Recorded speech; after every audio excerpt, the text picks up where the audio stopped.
Right, so here's the 15-minute time frame. This is a bellwether chart. That means it's one of those go-to charts where it gives you most of everything I would ever need and not even require looking at a daily chart or a 4-hour chart or an hourly chart. Okay, so all the liquidity pools, all of the pertinent imbalances, inefficiencies, and such, you can see them on the 15-minute time frame, and it's very, very easy to frame out with experience. Not just because I do this video, you're not going to be able to walk out there tomorrow and be able to do what I'm doing and what I've done. But it will help you understand the importance of this specific time frame, the 15-minute time frame. So this blue line here is that daily bullish fair value gap.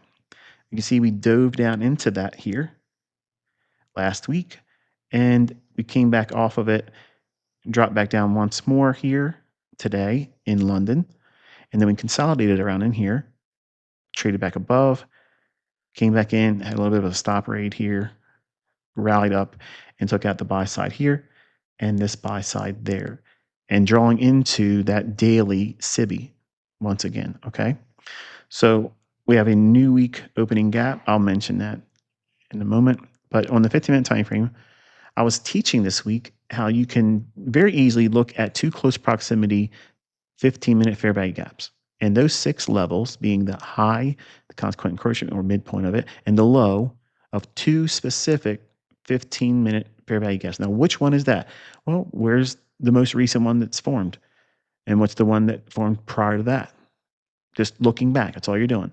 And then you use that as a canvas to study price action. When you're brand new, you don't know what you're looking for. So it gives you a context to go in and start studying. Now, what happens when the price runs away and leaves both of them? Then you start looking for the next 15-minute fair value gap. And you keep doing this continuously. So you're always having a dynamic range or canvas to study price action instead of just aimlessly staring in price action and thinking to yourself, like, I don't know what I'm looking for. So therefore, I'm wasting my time. Let me go watch Bollinger Bands and moving average crossovers. By having the very specific fair value gaps that I mentioned this morning on X, I literally walked you through it in video format too. This is basically anchored right to the daily bullish fair value gap. See that? So that blue line here, it intersects with that fair value gap right there. And then since I was looking at price action pre-session, towards the end of London open, we were inside of that. So now look back in time on the 15-minute time frame. This is the one that I chose was important. Why? Because it was inside the high of that drop down that was a raid, taking out sell side, which makes this what? A bullish breaker. Oh, ooh, epiphany. See how that works? Little brain synapses happening, firing. Like that sound effects? I'm paying extra money for that shit. So when we look at the imbalance in here, that 15-minute time frame, we can start looking at the relationships between these two, and we can practice reading price action. We can demo trade. We can tape read, just watch and see the fluctuations.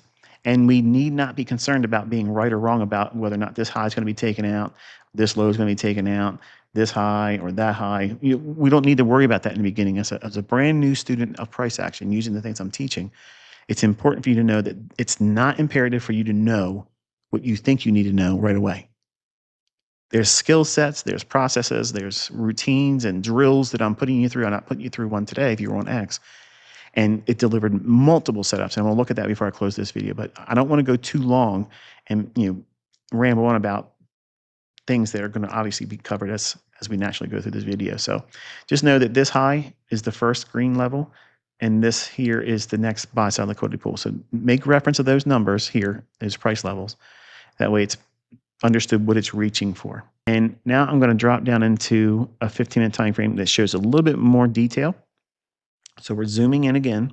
So this raid on sell side, we drop back down in, and right there we hammer the low of the 15-minute fair value gap. We rally up, trading into the other 15-minute fair value gap, which is again anchored to a PD array in and of itself. So see what we're doing? We're blending a confluence of PD arrays. We're not just looking at any one individual candlestick or PD array or focus point. We're blending a few of them.